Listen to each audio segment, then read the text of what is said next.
जय हिंद दोस्तों, मैं आशीष दुबे दुबे क्लास में आपका पुनः स्वागत करता हूं।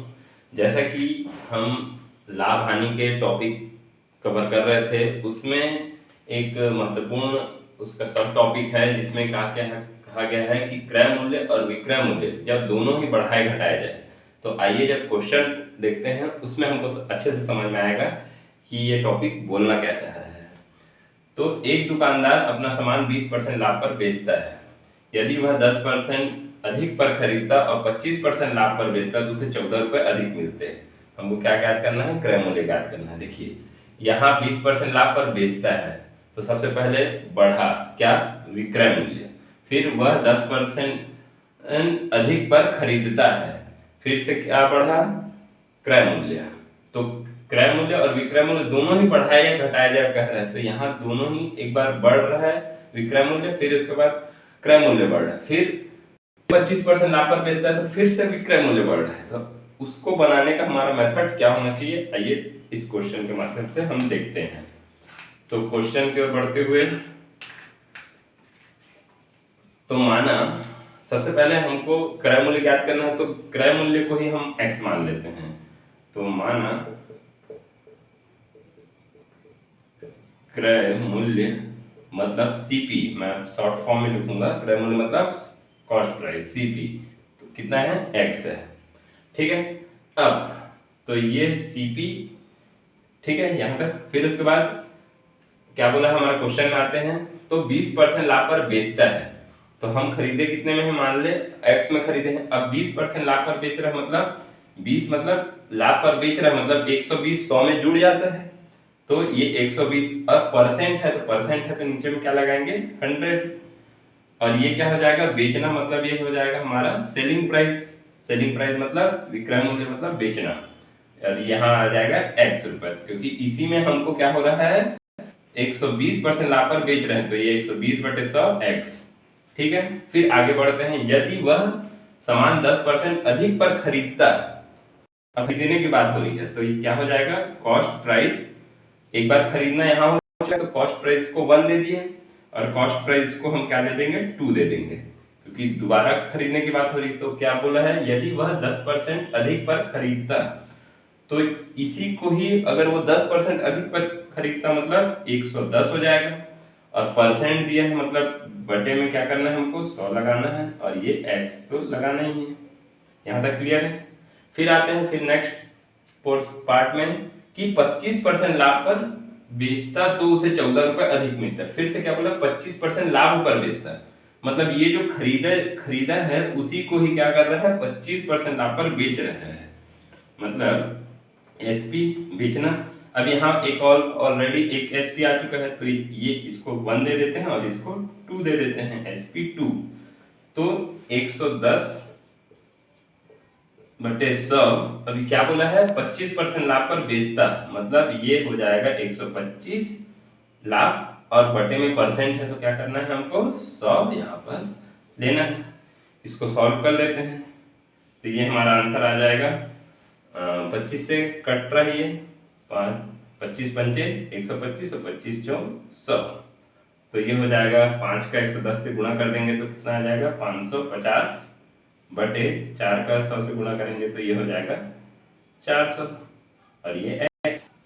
ठीक है, यहाँ तक क्लियर है? फिर नेक्स्ट हम आते हैं, तो लाभ पर बेचता तो उसे 14 रुपए अधिक मिलते, मतलब दो सेलिंग प्राइस का डिफरेंस ही क्या है? 14 रुपए है। ठीक है, दो सेलिंग प्राइस का डिफरेंस है 14 रुपए है। तो आइए हम आगे बढ़ते हैं प्रश्न में। तो दो सेलिंग प्राइस मतलब SP2 माइनस SP1 का ही डिफरेंस कितना है? यही 14 रुपए है। क्लियर है? तो SP2 हमारा क्या है? यहाँ से देखिए ये आंसर है, तो SP2 मतलब 550 बटे 400, ये x माइनस SP1 क्या है? 120 बटे 100, और ये x बराबर ये क्या हो जाएगा? 14 हो जाएगा। इसको सॉल्व कर लेते हैं, आंसर आ जाएगा। एलसीएम ले लेते हैं, तो एलसीएम कितना आ जाएगा? 400 आ जाएगा, और ये हो जाएगा 550 x माइनस ये 4 से भाग जाएगा 4 बार में, और 4 से ऊपर गुणा कर देते हैं तो 12 चौक 48 मतलब 480 रुपए, x बराबर ये 14 हो जाएगा। अब 550 में 80 को घटाएंगे कितना आ जाएगा हमारा 70। 70x बराबर ये 14, 400 इधर गुणा में चले जाएगा, गुणा 400।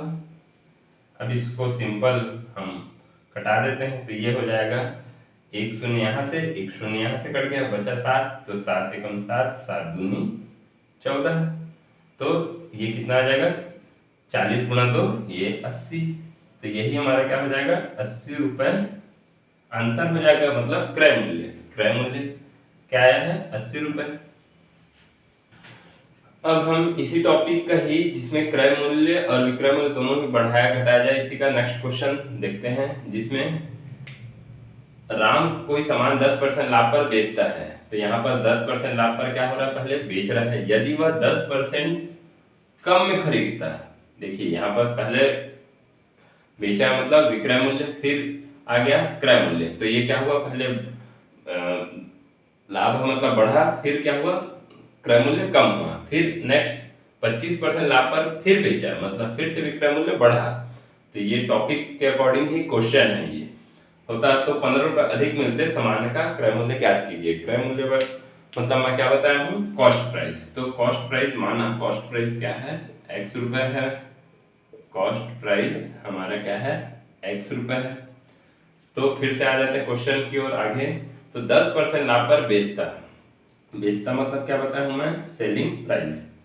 तो कितना हो जाएगा सेलिंग प्राइस हमारा 10% लाभ पर बेचता, मतलब इसी का ही क्या हो जाता है 100 में ऐड करते हैं, तो ये हो जाएगा 110।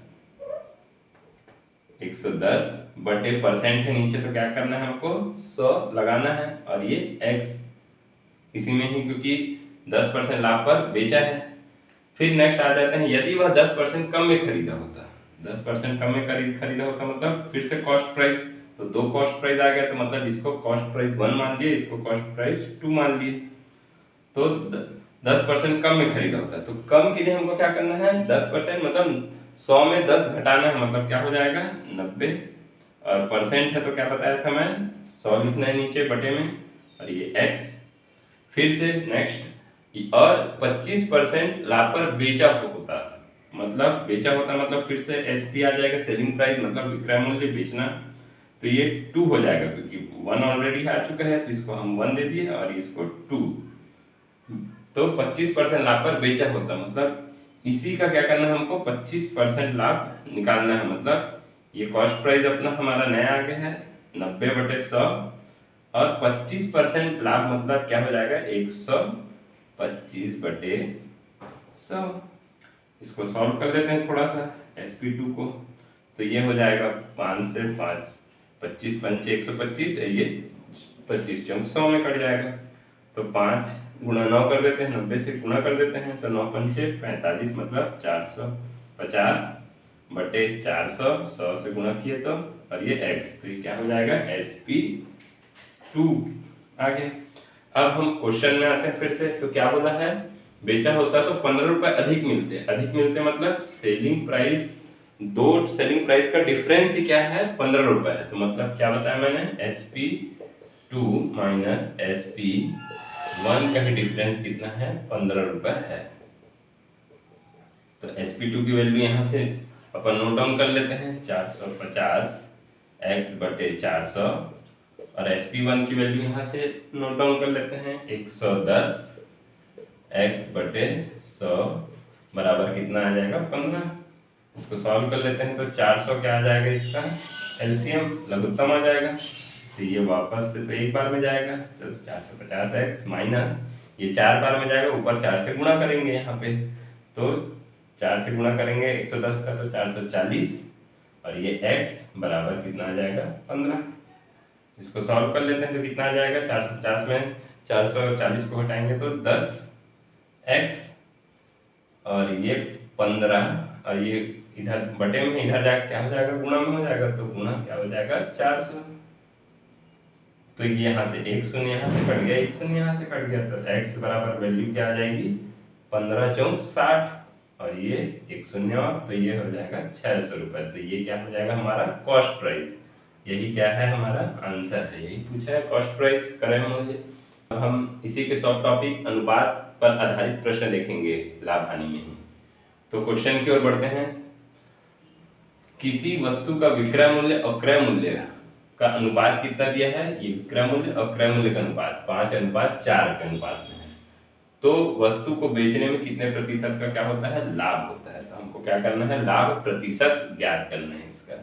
ठीक है, तो चलिए हम क्वेश्चन सॉल्व करते हैं। तो जो जो दिया है उसको पहले नोट डाउन कर लेते हैं। क्या दिया है? विक्रय मूल्य। विक्रय मूल्य को क्या बोलते हैं हम? Selling price. एसपी अनुपात सीपी कॉस्ट प्राइस कितने अनुपात में दिया है? 5:4 में। इसको हम और कैसे लिख सकते हैं? एसपी बटे सीपी बराबर 5/4। ये समझ में आ गया? कहने का मतलब ये है कि एसपी की वैल्यू कितनी है? एसपी की वैल्यू है 5 और सीपी की वैल्यू है 4। एसपी मतलब सेलिंग प्राइस, सीपी मतलब कॉस्ट प्राइस। ठीक है, यहाँ तक। अब हमको क्या करना है? लाभ प्रतिशत का फॉर्मूला यहाँ पर लगा देना है। तो लाभ प्रतिशत का फॉर्मूला आपको मैं बताया ही था पहले ही। क्या होता है? लाभ बटे क्रय मूल्य,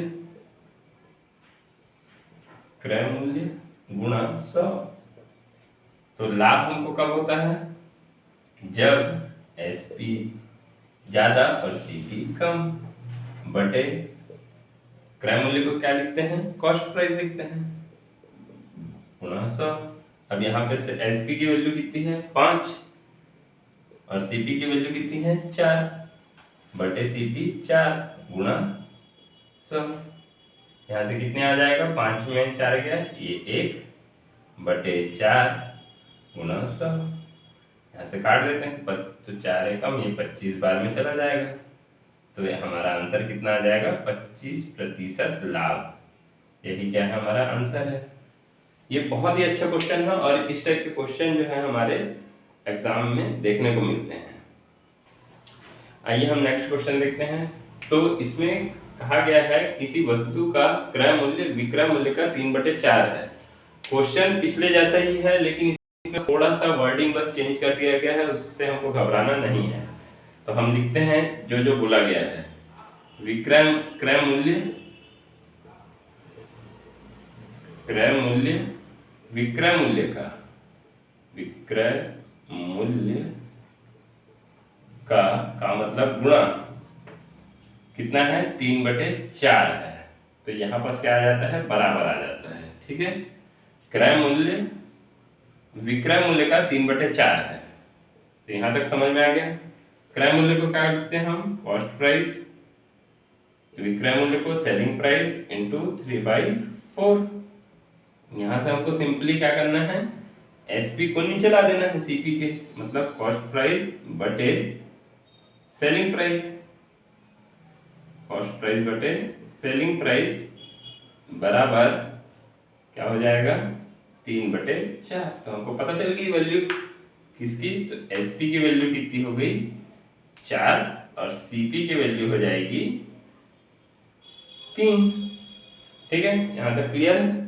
अब हमको क्या करना है? लाभ प्रतिशत ज्ञात करना है। तो लाभ प्रतिशत का फॉर्मूला क्या हो जाता है? लाभ प्रतिशत का फॉर्मूला हो जाता है लाभ बटे क्रय मूल्य, क्रय मूल्य और गुणा में क्या हो जाता है? 100। तो लाभ कब होता है हमको? जब एसपी बड़ा और सीपी छोटा, बटे कॉस्ट प्राइस मतलब क्रय मूल्य को ही बोलते हैं। यहाँ से एसपी की वैल्यू कितनी है? देखिए 4 है, एसपी की वैल्यू ये 4 है और सीपी की वैल्यू ये 3 आई है। तो 3 4 - 3 बटे 3 गुणा 100। यहाँ से कितना हो जाएगा? 1/3 गुणा 100 और ये हो जाएगा, इससे काट देंगे तो 33 से ही 1/3% लाभ। यही हमारा क्या है? आंसर है। ठीक, थैंक यू।